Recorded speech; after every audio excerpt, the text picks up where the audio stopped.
السلام علیکم ناظرین، آپ کا میزبان طیب گوندل آپ کی خدمت میں حاضر ہے۔ آپ کو بتائیں اس وقت موجود ہیں اسلام آباد اسٹوڈیو میں۔ آپ کو بتاتے چلیں ہمارے ساتھ وکٹم فیملی موجود ہے جن کا کشمیر سے جو کہ آئی ہے، جو کہ کشمیر کے رہائشی ہیں۔ ان کا ایک بیٹا جو کہ لاپتہ ہوا، جن کی ایف آئی آر کا اندراج تھانہ سیکریٹریٹ میں درج کروایا گیا، اور اس کے بعد جن کے مدعی آج ہمارے ساتھ اس پروگرام میں شامل ہوئے ہیں۔ جی بہت شکریہ، آپ نے اپنا قیمتی وقت دیا۔ سر اپنا نام بتائیے گا۔ جی محمد زبیر ادریس میرا نام۔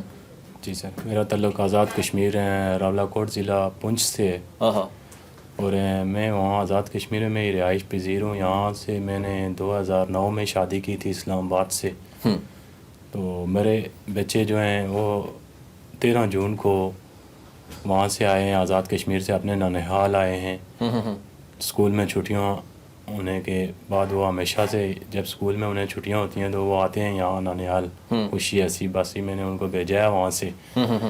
تو رات کو بچے رہیں اور صبح دوسرے دن 11 سے 1 بجے کے درمیان میرے بچے کو وہاں سے اٹھا لیا جاتا ہے، غائب کر دیا جاتا ہے، وہاں سے اغوا کر لیا جاتا ہے۔ مجھے نہیں پتا کس نے اغوا کیا۔ یہ علاقہ تھانہ سیکریٹریٹ کی حدود تھی جہاں سے آپ کا بیٹا جو ہے وہ اغوا ہوا؟ جی سر، یہ قائد اعظم یونیورسٹی کی بیک سائڈ بالکل ساتھ میں ہی آتا ہے۔ یہ دیکھیں کہ 10 قدم کا راستہ ہے قائد اعظم یونیورسٹی سے۔ وہاں پہ کیمرے بھی لگے ہوئے ہیں، ہر طرح کا وہاں پہ وہ ہے، لیکن پولیس نے ہمارے ساتھ کوئی اس طرح سے نہیں کیا جیسے کہ وہ کسی بڑے آدمی کے بچہ اگر کسی کا گم ہو جاتا تو ابھی تک وہاں سے ملا۔ اچھا بتائیے گا، آج کتنا عرصہ گزر گیا ہے آپ کا جو بچہ ہے جو لاپتہ ہوا ہے اس معاملے میں؟ جی آج 33 دن گزر چکے ہیں سر، اور ابھی تک کوئی بچے کا پتہ نہیں چلا ہے۔ آپ نے 33 دن پہلے تھانہ سیکریٹریٹ کی حدود میں، تھانہ سیکریٹریٹ میں ایف آئی آر کا اندراج کروایا جہاں آپ نے اپنے بیٹے کی گمشدگی کی جو ہے وہ رپورٹ کی، تو اس کے بعد آپ کا یہ کہنا ہے کہ پولیس نے آپ کے ساتھ تعاون نہیں کیا آج تک، یعنی کہ آپ کا بچہ جو ہے وہ اب اس کو بازیاب نہیں کیا گیا۔ اس کے بعد آپ نے بتایا کہ تھانہ ویمن سے ریلیٹڈ آپ نے کچھ بتایا ہمیں، اس بارے میں بتائیے گا۔ جی سر، تھانہ سیکریٹریٹ میں جب میں وہاں سے آزاد کشمیر میں یہاں پہنچا تو دیکھا میں نے پولیس کی نفری وہاں پہ بچے کو تلاش کر رہی ہے، لیکن انہیں بچہ نہیں ملا۔ اس کے بعد انہوں نے کہا کہ آپ ایف آئی آر درج کرائیں۔ تو ہم ایف آئی آر درج کروانے کے لیے تھانہ سیکریٹریٹ پہنچے تو میں نے انہیں یہ بتایا کہ بھائی میں تو پہلی بار تھانے آیا ہوں زندگی میں، اپنی پہلی بار مجھے یہ آنا پڑا ہے تھانے میں ان چیزوں سے واقف نہیں ہوں۔ تھانے سے کیونکہ اس سے پہلے میرا کبھی واسطہ نہیں پڑا۔ جی واسطہ نہیں پڑا میرا تھانے سے، تو مجھے یہ ایف آئی آر درج کروانے کا آپ ہیلپ کریں اس میں۔ اس میں انہوں نے ہیلپ یہ کی کہ انہوں نے شک ظاہر کیا کہ یار ان لوگوں پہ ہمیں شک ہے، ان کے نام درج کرنے ہیں ایف آئی آر میں۔ تو ہم نے نام وہاں کے گاؤں والے جو لوگ تھے ان کے نام درج کر دیا ایف آئی آر میں۔ بھائی مسٹیک، مجھے تو ان چیزوں کے بارے میں نہیں پتہ تھا۔ پولیس کو یہ بات سوچنی چاہیے تھی کہ یہ ان کے لیے بات آگے ہی مشکل میں ہے۔ یہ دوسرا گاؤں تھا میرے لیے، وہاں جن لوگوں کے بچوں کے نام ایف آئی آر میں درج ہوئے وہ لوگ ہمارے اوپر ہیں حملہ آور بھی ہوئے، کہ انہوں نے ہمارے اوپر یہ چیز بھی کہی کہ آپ نے ہمارے بچے بے قصور بند کروا دیے۔ میں نے ان کو یہ بات بتائی بھی کہ مجھے نہیں پتا ایف آئی آر درج کروانے کا، یہ سب پولیس کی کارروائی ہے، پولیس کی کارروائی کرنی ہے۔ پولیس نے 8 دن ان لوگوں کو رکھا تھانے میں، تو اس کے بعد چھوڑ دیا گیا جی ان کے پاس تو کچھ بھی نہیں ہے۔ جیسا کہ آپ نے بتایا کہ آپ لا علم ہیں، آپ ان پڑھ بھی تھے، اور کیونکہ آپ کو پڑھنا لکھنا نہیں آتا تھا اور آپ کو جو ہے وہ زد و کوب کر کے آپ سے سائن کروا لیے گئے، یا آپ کی مدعیت میں ایک کہا جائے کہ ایک جعلی پرچہ جو ہے وہ تیار کر لیا گیا۔ جی دیکھیں، جیسا کہ انہوں نے مجھے گائیڈ کیا نا کہ اس طرح سے بس ٹھیک ہے جی یہ ایف آئی آر ہے، بس ٹھیک ہے اس کے ان لوگوں کے نام درج کرو۔ بعد میں مجھے پتہ لگا کہ یہ انہوں نے اپنے فائدے کے لیے یہ ایف آئی آر انہوں نے مجھ سے درج کروا لی۔ اس طرح اس میں آپ کی ساس اور آپ کی بیوی کا نام جو ہے وہ شامل کر دیا گیا؟ نہیں، اس میں میری ساس اور بیوی کا نام نہیں شامل تھا۔ جب ان بندوں کو انہوں نے چھوڑا ہے اس کے بعد گاؤں والوں کے اشارے پہ ہمارے ایس آئی صاحب نے کارروائی کو الٹا رخ دے دیا، اور گاؤں والوں کے اشارے پہ الٹا میری وائف کی امی کو لے گئے وومین تھانہ اسلام آباد میں، اور وہاں ان کے ساتھ ہیں وہ تشدد اور وہ ظلم ان کے ساتھ کیا کہ مجھے یہ کہتے ہوئے بھی شرم آ رہی ہے کہ یہاں کا یہ اسلامی جمہوریہ پاکستان کا قانون اور اس طرح کا انہوں نے وہاں وومین کے ساتھ جا کے مردوں نے وہاں پہ تشدد کیا، انہیں گالیاں نکالی، میری وائف کو بہت برے الفاظ وہاں پہ ادا کیے گئے۔ اور انہیں بہت ایسے آگے اتنی مشکل میں تھی اور انہیں واپس اور ہی آ کے انہوں نے ٹارچر کیا ہے اور یہ کہنے کی کوشش کروائی گئی کہ آپ نے اگر آواز اٹھانے کی کوشش کی یا کسی کو یہ بات بتائی تو ہم آپ کو اڈیالہ جیل شفٹ کر دیں گے, وہاں پہنچا دیں گے آپ کو. یہاں یہ وہ میں نے جو تھانے کے ایس ایچ او ہیں یا جو بھی ہیں وہاں کی, انہوں نے یہ دھمکی دی انہیں کہ اگر آپ نے جا کے یہ بات کسی کو بتائی تو ہمیں آپ کو تھانے میں وہاں پہنچا دیں گے اڈیالہ جیل.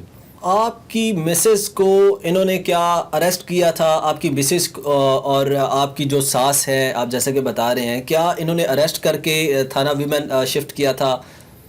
جی دیکھیں ہوا کیا تھا اصل میں اسٹوری؟ جی اے ایس آئی صاحب ہیں جو گئے ہیں ہمارے تفتیشی, انہوں نے یہ بات کہی کہ ہمیں ان پہ شک ہے. میں نے انہیں یہ بات کہی, اے ایس آئی صاحب کو میں نے بات کہی, Parvez Khan A S I نام ہے ان کا, پرویز خان نام ہے, تھانہ سیکریٹریٹ سے وہ تعلق رکھتے ہیں. تو انہیں میں نے یہ بات بتائی, سر مجھے اپنی وائف ان پہ فیملی پہ پورا بھروسہ ہے کیونکہ ہم نے 14 سال زندگی کے اگٹھے گزار دیے ہیں, تو ان پہ مجھے بھروسہ ہے پورا. وہ کبھی یہ کام نہیں کر سکتی زندگی. ہمارے چھوٹے لڑائی جھگڑے ہمارے گھر فیملی میں لگے رہتے ہیں, وہ تو کسی فیملی کا, یہ تو گھر کا ایک کہانی ہے. تو انہوں نے کہا جی آپ کے جو ہے نا انہوں نے ہی گھر کے لوگوں نے جو ہے نا آپ کا بچہ غائب کیا ہوا ہے. اس کے بعد میں گیا ایس پی صاحب کو یہ کمپلین دینے, ایس پی صاحب کے آفس میں گیا کہ ایس پی صاحب یہ اے ایس آئی صاحب صحیح نہیں کر رہے ہیں. وہاں پہ ایس پی صاحب نے مجھے یہ کہا کہ یہ کہا کہ مجھے روک دیا, جی آپ پولیس کی کارروائی میں دخل اندازی کر رہے ہیں, مداخلت نہ کریں, ہمیں اپنی کارروائی کریں. جی ایس پی سٹی جو ہیں وہ انہوں نے یہ کہا کہ آپ مداخلت کر رہے ہیں ہماری کارروائی میں, مداخلت نہ کریں. اچھا, نوشیروان صاحب کے آپ نوشیروان صاحب کے پاس آپ گئے جو ایس پی سٹی ہیں کہ بھئی انہوں نے میری وائف, جبکہ آپ نے اپلیکیشن کروائی کہ آپ کا بچہ تھانہ سیکریٹریٹ کی حدود سے لاپتہ ہو گیا, اور جو انویسٹیگیشن آفیسر تھا اس نے کارروائی کو مختصر کرنے کے لیے یا سادہ الفاظ میں کہا جائے کہ جان چھڑوانے کے لیے آپ کی مسز کو اور آپ کی ساس کو یعنی کہ مسز کی والدہ کو جو ہے وہ اریسٹ کر لیا, اور اس کے اوپر یہ سارا ملبہ ڈال دیا اور ان کو مارتے رہے کہ بھئی آپ جو ہے وہ اپنے منہ سے بولیں کہ اس معاملے میں جو ہے وہ یہ بچہ جو ہے وہ ہم نے اٹھایا ہے. تو جب کہ جو مدعی مقدمہ ہے وہ ان کو کہہ رہا ہے کہ یہ تو میری ساس ہے اور یہ میری وائف ہے جن کو آپ نے اریسٹ کیا ہے, تو اس میں ان کا کوئی کردار نہیں, کوئی رول نہیں, تو آپ نے کس بنا پہ جو ہے وہ میری مسز کو یا میری جو مسز کی والدہ ہے یا جو میری ساس ہے اس کو کس آپ نے بیس پہ جو ہے وہ اریسٹ کیا؟ تو کیا ان کے خلاف کوئی ایف آئی آر تھی, ان کو عدالت میں پیش کیا گیا, کیا ہوا کیا تھا معاملہ؟ جی دیکھیں سر, کچھ بھی کوئی ایف آئی آر نہیں تھی, کوئی ایسا انہوں نے نہیں کیا, غیر قانونی طریقے سے ان کو رکھا یہاں وومن تھانہ اسلام آباد میں. مجھے ملنے بھی نہیں دیا جا رہا تھا ان کے ساتھ, بالکل گیٹ سے ہی واپس میں پتہ نہیں کتنے دن آ کے بچیاں میری, یہ ایک ہی بچہ نہیں تھا, میری 4 بچیاں بھی تھی. ایک بچی میری وائف کے ساتھ ہیں یہاں تھانہ وہ میں, ایک 8 مہینے کی بچی میری وہاں پہ رکھی گئی.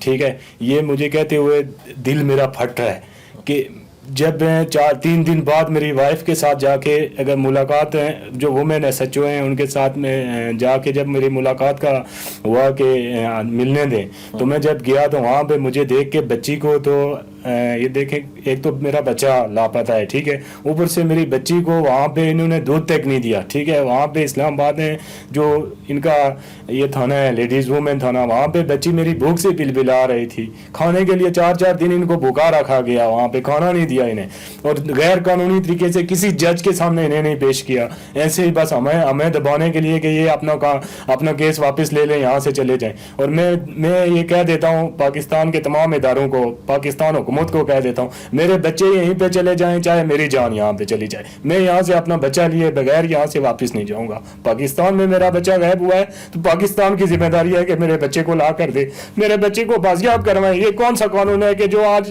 33 دن ہو گئے میرا بچہ ابھی تک نہیں بازیاب ہو رہا ہے؟ مجھے بچہ لا کر دے, میرا اکلوتا بیٹا تھا, 4 بہنوں کا بھائی تھا, مجھے بچہ چاہیے بس. میرا یہی سارے اداروں سے میں اپیل کر کے تھک گیا ہوں, میں بہت تھک گیا ہوں. یہاں پہ کون سی جگہ ہے جو میں نے نہیں تلاش کی ہے, ہر جگہ پہ میں ڈھونڈ رہا ہوں, پیروں کے فقیروں کے پاس میں ڈھونڈ رہا ہوں اپنے بچے کو, لیکن میرا بچہ نہیں مل رہا ہے. کتنے یہاں پہ کی قانون, کتنا یہ پاکستان کی ایجنسیوں کیا اتنی کمزور ہیں کہ میرے بچے کو نہیں ڈھونڈ کے دے سکتی ہیں. لمحہ فکریہ ہے حکومت پاکستان کے لیے, وزیر اعظم پاکستان کے لیے, وزیر داخلہ اور رانا ثناء اللہ کے لیے یہ ایک بہت بڑا سوالیہ نشان ہے. آئی جی اسلام آباد کو اس معاملے کی باریک بینی سے انویسٹیگیشن کرنا ہوگی. جو بندے آپ کو مطلوب ہوتے ہیں وہ چند دنوں میں, چند گھنٹوں میں, چند ہی سیکنڈ میں آپ کو جو ہے وہ مل جاتے ہیں. لیکن آج یہ مجبور باپ جو ہے وہ فریاد لے کر آج ہمارے خبر اسٹوڈیو اسلام آباد میں پہنچا ہے. یہ مظلوم باپ جو کشمیر سے آیا اور کشمیر سے آنے کے بعد اپنے بچے کی تلاش کرنے میں مصروف تھا کہ ان کو ایک کراچی سے ایک جعلی پیر کا میسج موصول ہوا, اور میسج موصول ہونے کے بعد ان کو کہا گیا کہ آپ اپنا موٹر سائیکل یا اپنی گاڑی کو سٹارٹ کریں اور آپ موٹر وے کی طرف چل دیں, اور اس کے بعد آپ کا بچہ جو ہے وہ آپ کو مل جائے گا. یہ موصوف تلا گنگ کا چکر لگانے کے بعد آج ہمارے اسٹوڈیو میں, اسلام آباد اسٹوڈیو خبر ٹی وی کے آفس میں پہنچے ہیں, جو کہ آپ کو پلیٹ فارم اپنے اسلام آباد اسٹوڈیو سے آپ کو براہ راست یہ مناظر دکھا رہے ہیں کہ یہ صاحب جو ہے وہ مطالبہ کر رہے ہیں وزیر داخلہ رانا ثناء اللہ صاحب سے اور آئی جی اسلام آباد سے کہ ان کو جن کی جانب سے جو ہے وہ ہراساں اور بلیک میل کیا گیا ہے, ان کے بچے کو بھی بازیاب نہیں کیا گیا.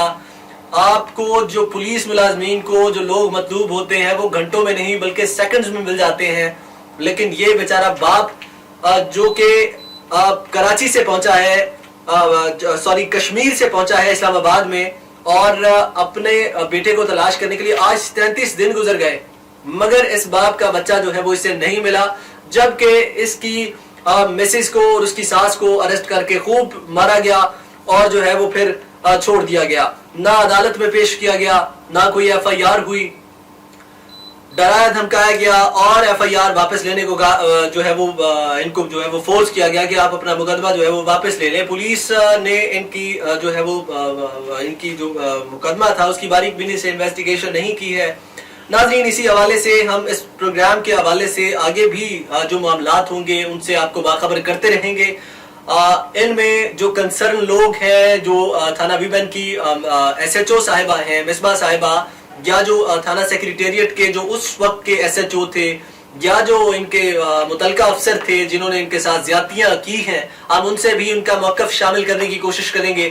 وہ کیا کہتے ہیں اگلے پروگرام میں آپ کو بتائیں گے. تب تک کے لیے اپنا خیال رکھیے گا. آپ کا میزبان طیب گندل آپ کی خدمت میں حاضر تھا. مجھے دیجیے اجازت. اللہ نگہبان.